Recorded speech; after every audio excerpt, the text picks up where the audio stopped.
स्वागत सुस्वागत आपण मानकु ओडिया क्लास को आज आम आलोचना करिबा +3 ओडिया ऑनर्स सेकंड सेमिस्टर रो कोर पेपर 3 रो यूनिट 1 रे जे रही आधुनिक ओडिया साहित्य रो पृष्ठभूमि और नवजागरण से पृष्ठभूमि और नवजागरण रे केतोटी विषय रही से विषय गुडी को नै मु पूर्वरु वीडियो करि सारी से वीडियो गुडी को लिंक मु डिस्क्रिप्शन रे दे देबी आपण माने जाई कि देखि नेबे।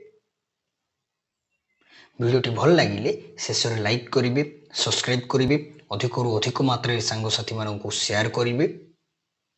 वर्तमान आम भाषा सुरक्षा आंदोलन विषय में पढ़ा।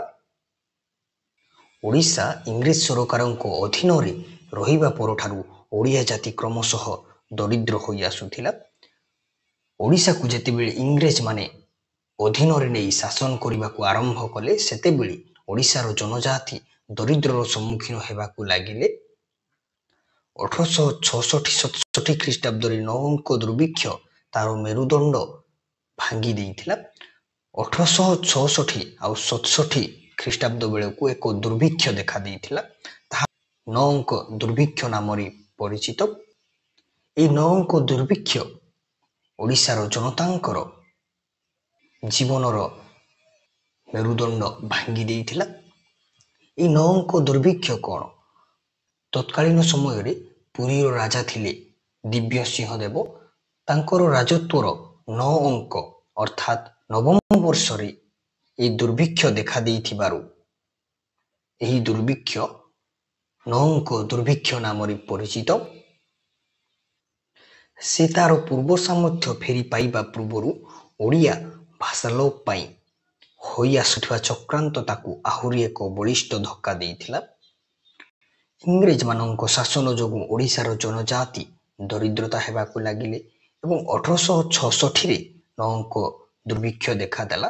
एथिरु से मुकुली निजकु तार पूर्व सामर्थ्य फेराइबा को चेष्टा करुथिला। से तार सामर्थ्य फेरी पाइबा पूर्वरु ओडिया भाषा को लोप करिबा पई जे षडयंत्र चक्रांत चलीथिला,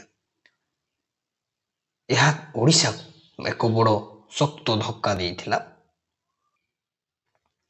ओडिशार प्रत्नतत्व विषय अनुसंधान करने उद्देश्य कटक को आसीथिबा स्वर्गत राजेंद्र लाल मित्र 1868 ख्रीष्टाब्द डिसेम्बर मासरे कटक डिबेटिंग क्लब रे भाषण देवा समय रे निर्भीक भाव में प्रकाश कले जे ओडियाटा एक स्वतंत्र भाषा नुहे।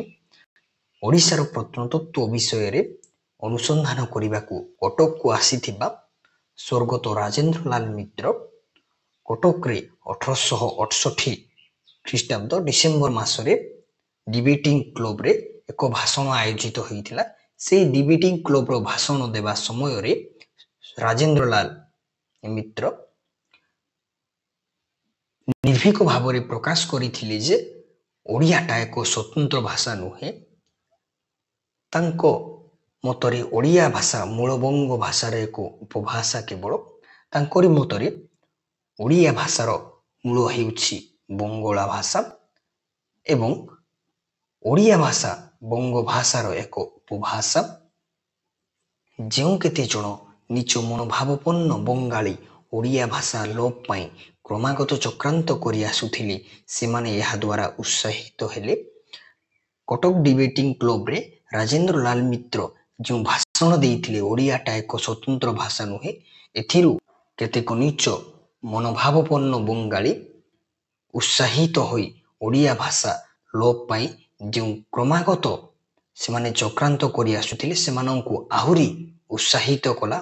1869 ख्रीष्टाब्द रे बालेश्वर जिला स्कूल रे संस्कृत पढ़ाइबा पई शिक्षक भावरे नियुक्ति पाइथिबा कांतिचंद्र भट्टाचार्य ओडिया एक स्वतंत्र भाषा नुहे बोली मंतव्य देले एवं ओडिया भाषा बंगला भाषा ठारू भिन्न होई नथिबारु ओडिया भाषा को विद्यालय रे पढ़ाइबार आवश्यकता नहीं बोली मत प्रकाश कले। बालेश्वर जिला स्कूल को संस्कृत पढ़ाइबा पई 1869 ख्रीष्टाब्द रे आसीथिबा कांतिचंद्र भट्टाचार्य दीटी कथा कहूतिले। गोटे हैला ओडिया एक स्वतंत्र भाषा नुहे एवं ओडिया भाषा बंगला भाषा ठारू अलगा होई नथिबारु ଓଡ଼ିଆ ଭାଷାକୁ ବିଦ୍ୟାଳୟରେ ପଢ଼ାଇବାର ଆବଶ୍ୟକତା ନାହିଁ ବୋଲି ସେ ମତ ପ୍ରକାଶ କଲେ। ଏହି ଉଦ୍ଦେଶ୍ୟରେ ସେ ଓଡ଼ିଆ ସ୍ୱତନ୍ତ୍ର ଭାଷାନୟ ନାମରେ ଏକ କ୍ଷୁଦ୍ର ପୁସ୍ତିକା ରଚନା କରିଥିଲେ। ଏହି ମର୍ମରେ ସେ ସରକାରଙ୍କୁ ରିପୋର୍ଟ କଲେ। ଏହି ସବୁ ସୂଚନାକୁ ଆଧାର କରି ସେ ସରକାରଙ୍କୁ ରିପୋର୍ଟ ମଧ୍ୟ ଦେଇଥିଲେ। ସେତେବେଳେ ହେଡମାଷ୍ଟର ବଙ୍ଗାଳୀ, ଡେପୁଟି ଇନ୍ସପେକ୍ଟର ମଧ୍ୟ ବଙ୍ଗାଳୀ। ସେତେବେଳେ ବାଲେଶ୍ୱର ଜିଲ୍ଲା ସ୍କୁଲରେ ହେଡମାଷ୍ଟର ଥିଲେ ବଙ୍ଗାଳୀ ଏବଂ ଡେପୁଟି ଇନ୍ସପେକ୍ଟର ମଧ୍ୟ ବଙ୍ଗାଳୀ ଥିଲେ। ତେଣୁ ସେମାନେ ଏହି ମନ୍ତବ୍ୟକୁ ସମର୍ଥନ କଲେ। ସ୍କୁଲ ଇନ୍ସପେକ୍ଟର ମାର୍ଟିନ ସାହେବ ସ୍କୁଲମାନଙ୍କରେ ଓଡ଼ିଆ ଶିକ୍ଷା ପ୍ରଚଳନ ପ୍ରତ୍ୟାହାର କରିବା ନିମନ୍ତେ ଆଦେଶ ଦେଲେ। ଏସବୁ ସୂଚନାକୁ ଆଧାର କରି ସ୍କୁଲ ଇନ୍ସପେକ୍ଟର ମାର୍ଟିନ ସାହେବ ସ୍କୁଲଗୁଡ଼ିକରୁ ଓଡ଼ିଆ ଶିକ୍ଷା ପ୍ରଚଳନକୁ ବନ୍ଦ କରିବା ପାଇଁ ଆଦେଶ ଦେଲେ। ଏ ଆଦେଶରେ ଓଡ଼ିଆମାନେ କ୍ଷୁବ୍ଧ ହେଲେ। ଯେତେବେଳେ ସ୍କୁଲଗୁଡ଼ିକରୁ ଓଡ଼ିଆ ଶିକ୍ଷା ବନ୍ଦ କରିବା ପାଇଁ ଆଦେଶ ଆସିଲା, ସେ ଆଦେଶରେ ଓଡ଼ିଆମାନେ କ୍ଷୁବ୍ଧ ହୋଇ ଉଠିଲେ, ଅର୍ଥାତ୍ ରାଗିଗଲେ। ଓଡ଼ିଆ ଭାଷାର ସୁରକ୍ଷା ନିମିତ୍ତ ଏକ ଆନ୍ଦୋଳନର ସୂତ୍ରପାତ ହେଲା। ଫଳରେ ଓଡ଼ିଆ ଭାଷା ସୁରକ୍ଷା ପାଇଁ ଏକ ଆନ୍ଦୋଳନ ଆରମ୍ଭ ହେଲା। ଓଡ଼ିଶାର ବରପୁତ୍ର ଫକୀରମୋହନ ସେନାପତି ଥିଲେ ଓଡ଼ିଆ ଭାଷା ସୁରକ୍ଷା ଆନ୍ଦୋଳନର ମୁଖ୍ୟ ପୁରୋଧା। ଫକୀରମୋହନ ସେନାପତି ସେ ଥିଲେ ଓଡ଼ିଆ ଭାଷା ସୁରକ୍ଷା ଆନ୍ଦୋଳନର ମୁଖ୍ୟ। ସେ ବାଲେଶ୍ୱରର ଅନେକ ସମ୍ଭ୍ରାନ୍ତ ସ୍ୱାକ୍ଷର ସମ୍ବଳିତ ଏକ ଆପତ୍ତିମୂଳକ ଦରଖାସ୍ତ ସରକାରଙ୍କୁ ଦେଲେ। ବାଲେଶ୍ୱରର ଅନେକ ସମ୍ଭ୍ରାନ୍ତ ପାଠୁଆ ଲୋକମାନଙ୍କୁ ଏକତ୍ରିତ କରି ଏକ ଆପତ୍ତିମୂଳକ ଦରଖାସ୍ତ ସରକାରଙ୍କୁ ପଠାଇଲେ। ସେତେବେଳେ କଟକ ଜିଲ୍ଲାର କଲେକ୍ଟର ଥିଲେ ବିମ୍ସ ସାହେବ।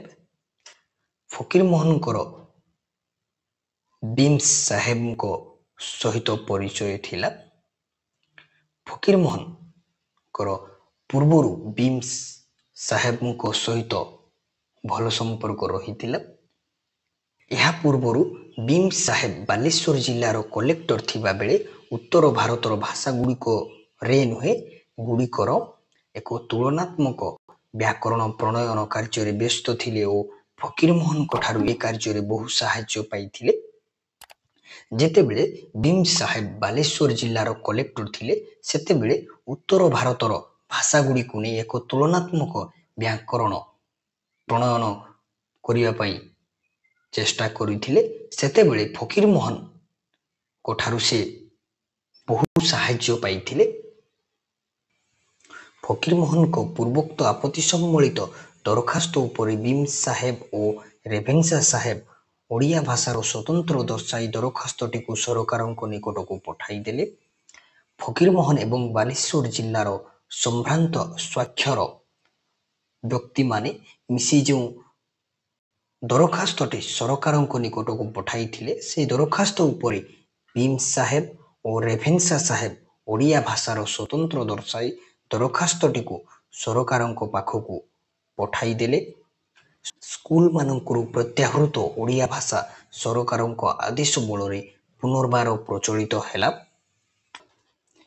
ଏହିପରି 1868 ଖ୍ରୀଷ୍ଟାବ୍ଦରୁ 1870 ଖ୍ରୀଷ୍ଟାବ୍ଦ ମଧ୍ୟରେ ପ୍ରବଳ ରୂପ ଧାରଣ କରିଥିବା ଓଡ଼ିଆ ଭାଷା ଲୋପ ଷଡ଼ଯନ୍ତ୍ରର ଅବସାନ ଘଟିଲା।